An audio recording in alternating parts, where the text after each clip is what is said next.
Can you believe it? Digital Foundry is covering Crysis Remastered? And not just any run-of-the-mill Crysis Remastered, but Crysis Remastered on PlayStation 5, which we now finally have access to after its live release this Thursday. Essentially, anything you want to know about this version, you will find in this video. And to talk about it, I'm here with Raptor Team buddy, John Linneman. How you doing, John?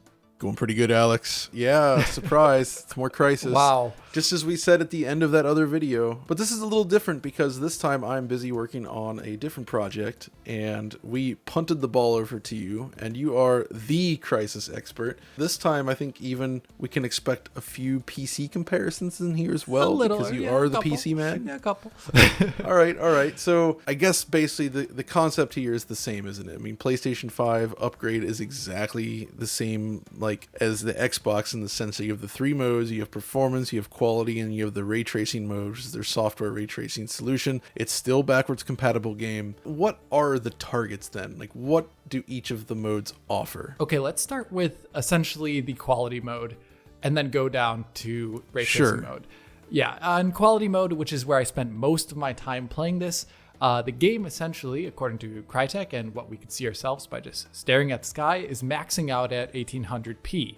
But playing through the game and a lot of the levels, I played all the way up until the end of Onslaught. You can definitely see when playing in this quality mode that the image quality does not often look like an 1800p presentation. And I think you can see that really well if you just put it next to another instance of this game running at 1800p on PC. So like here, on that third level with just after profits taken away, you pause the camera right here and you look at 1800p on PC and then put it right next to that kind of PlayStation 5 running in quality mode.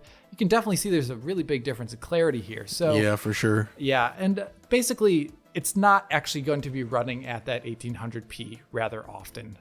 So this is kind of the same situation as the Xbox version in quality mode. For sure, yeah. Which actually had a higher ceiling of native 4K, but it too it could vary between 1080p on the low end and 4K on the high end, but it generally shifted higher. It was very rarely 4K and often, 1440 and sometimes lower than that. But it does seem like the PS5 then is scaled a little bit lower in general. Yeah, you can definitely see that. Like in the town, which, I played a lot here because it's like one of the toughest levels in the game performance-wise. Yeah. That was definitely 1080p multiple times in the town when I was playing it in this quality mode. And like what you were just saying about the Xbox Series X, it's not actually 2160p on Xbox Series X, no. People. Like if you put that right next to the PC shot and the PlayStation 5 shot in quality mode, next to that PC shot at 1800p, it's pretty obvious that there's like a gradation here of PS5 quality mode looking 1080p like, Xbox Series X here being basically 1440p like, and then 1800p looking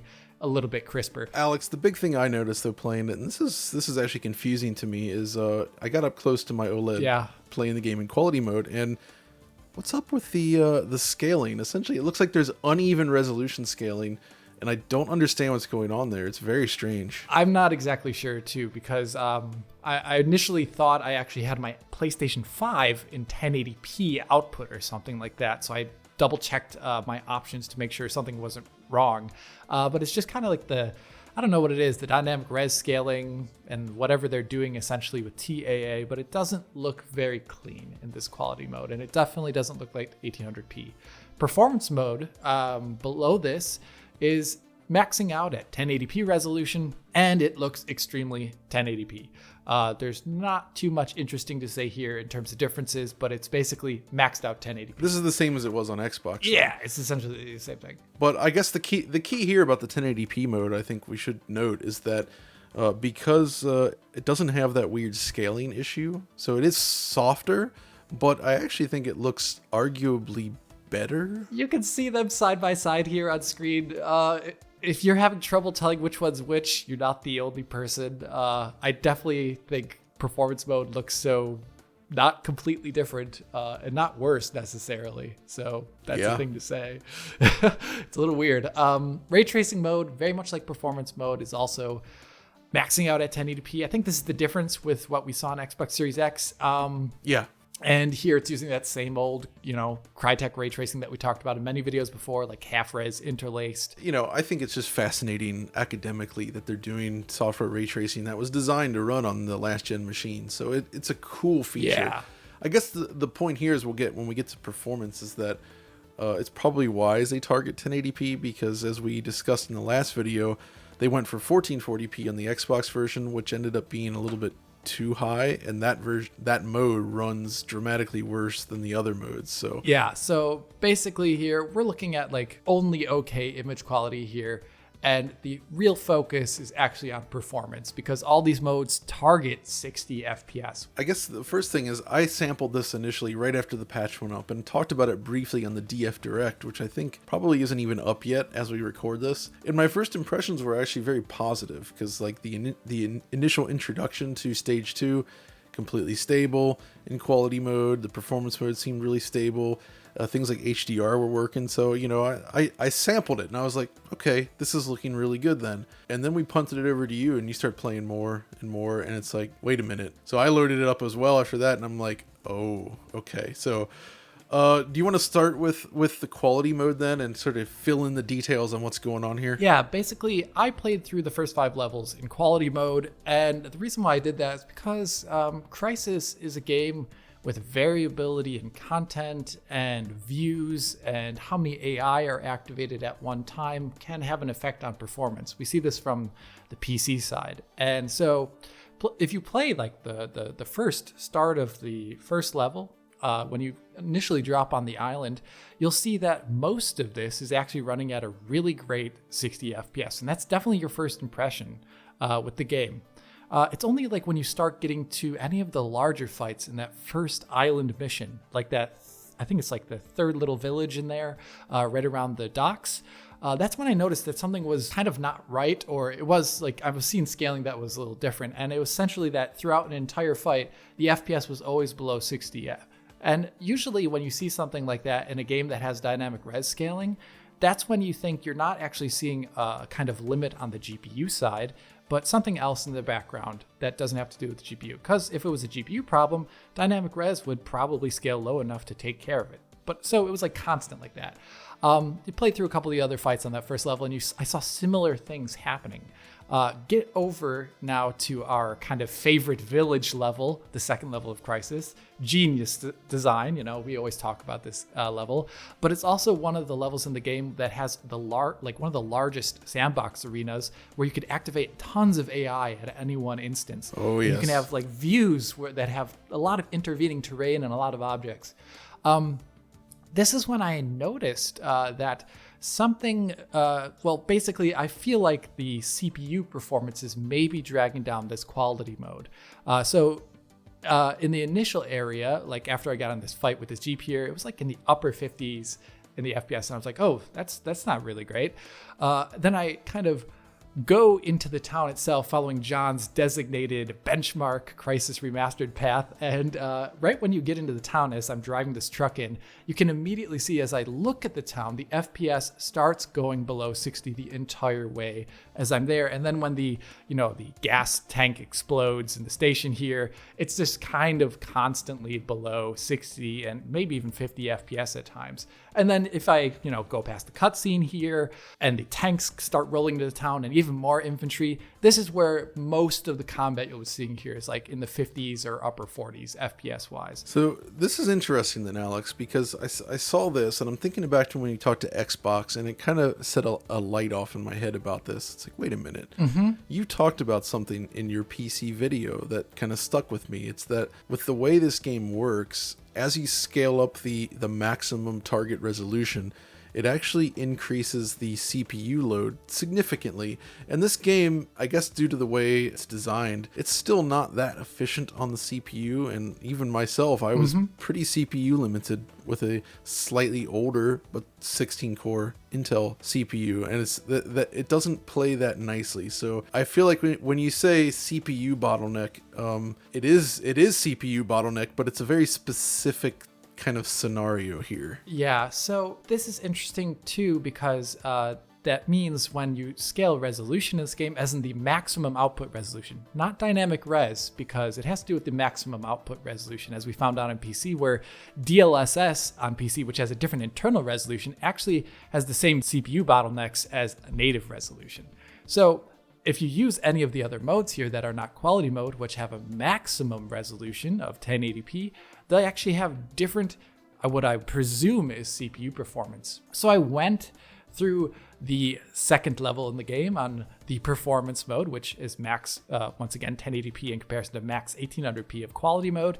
And I found that in areas where I was seeing drops below 60 FPS, like in the middle or upper 50s, those were not at all there in the performance mode. Specifically, the back half of this mission after you leave the town in the quality mode, that's essentially, it's actually not too great. It's like in the 50s or 40s a lot of the way through the back half of that mission. Right. But you go in there in the performance mode and it's not dipping the entire time. Yes, there are still dips, but it's not the entire way through the back half of that mission. And it is not as far down to like the low 40 FPS, essentially, in this performance mode. So even though essentially the settings are the same, it's just, I really do think that on console here, where I'm seeing that exact same problem I see on PC, where the resolution in the end is actually having a CPU performance impact. Exactly. So that fully explains this, especially in this case, because, on Xbox, we were like thinking, oh, maybe they set the resolution too high. Yeah. And I still think they kind of did, actually. I still think they did too. I think there's some GPU limited areas there. But yeah, I think more what's really happening here is that this higher resolution ceiling causing CPU stalls. So even when the PS5 quality mode is dropping to 1080p range for its resolution, it runs worse than just having the game running at 1080p. And it's because of this, I think. Yeah, and I really think this is it. So I did play through a lot of the rest of the game here in quality mode, and I found that the second level is definitely the worst running level that there is. After this, the third level also has some, kind of similar drops, but less so than the second level.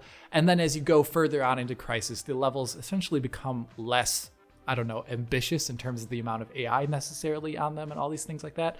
So it happens less often the further you go into the game. In the end, though, after playing all that, I did run through that second level in ray tracing mode.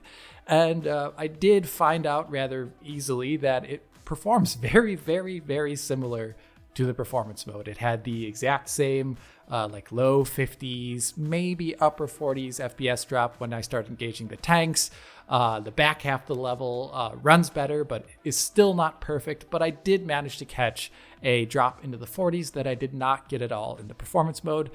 So it seems like the RT mode is perhaps just a tiny bit more intense on the CPU side. So for me, hearing these results and looking at the other versions we've covered, technically speaking, if you play this on Xbox or PS5, you're getting the best console experience of Crysis 1 that we've ever had by quite a long ways, but it's still really not quite where we'd like to see it. And there's just a lot of weird little performance issues along the way, and even some, I think we'll talk about in a moment, there's also some weirdness with the game itself, I think. Yeah, I think also one thing I want to stress before we talk about any of the other issues is that after playing through all these three modes for a while, I definitely think the performance mode is the one that people should be targeting when they have a PlayStation 5, because it doesn't look that visually different as we saw in terms of resolution quality in comparison to the quality mode, but it has just a lot better performance when you need it the most.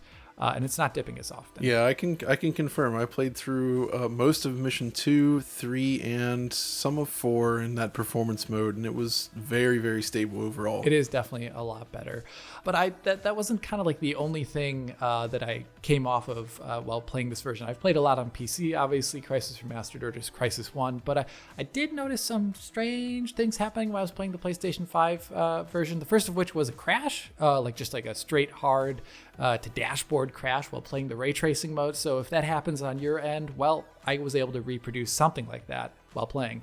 Another thing that I saw happen that John once remarked, I think also in his Switch video, as well as maybe the initial console video covering this, was like one frame had like weird colors in it. You saw like red. Yeah, it was like red triangles. Yeah, for me, I had like white and pink.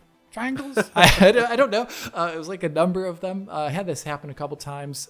Another thing that I had happen was the AI in the distance on the second level in the back half of it. They weren't shooting their guns, but for some reason there was point lights following them around as if they were shooting their guns. Yeah. I don't know if that was something that was, but I saw it also happen when I played in the other modes too, not just the quality mode.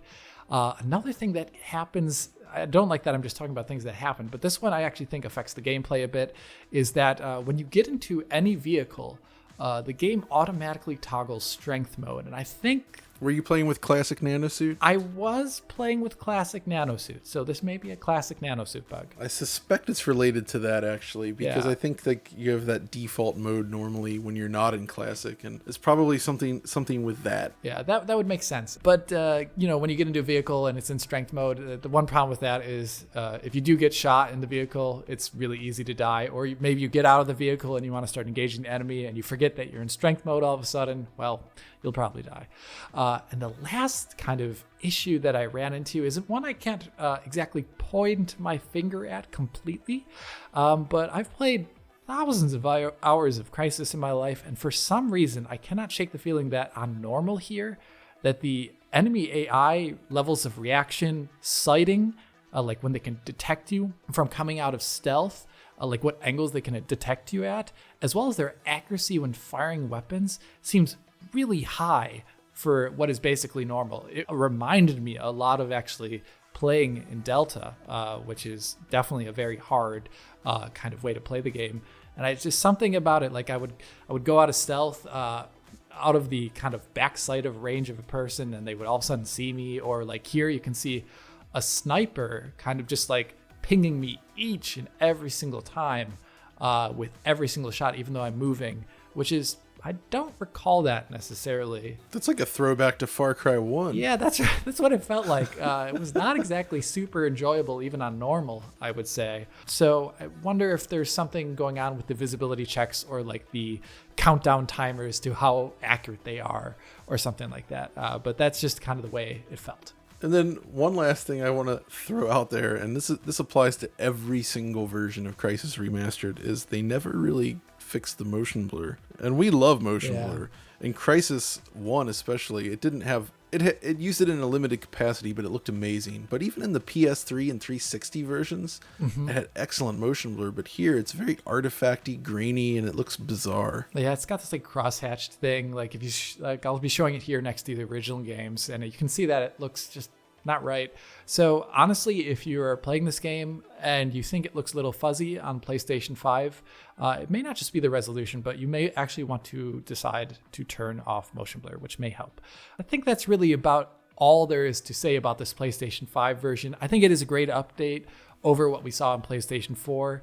In comparison to like the Xbox Series X version, it's just like slightly less clear, but at the same time, it doesn't have the chance really to get GPU related drops like we saw on Xbox Series X, I think. Yeah, it's kind of, it basically, I think on average it runs a little bit better, but it looks a little bit worse. I mean, honestly, that's a funny thing that you say that. Both, have their pluses and negatives. Yeah. But John, thank you so much for talking to me about Crysis on PlayStation 5. Sure thing, dude. And if you did enjoy this video, thought it was informative, please hit the like button and subscribe to the channel.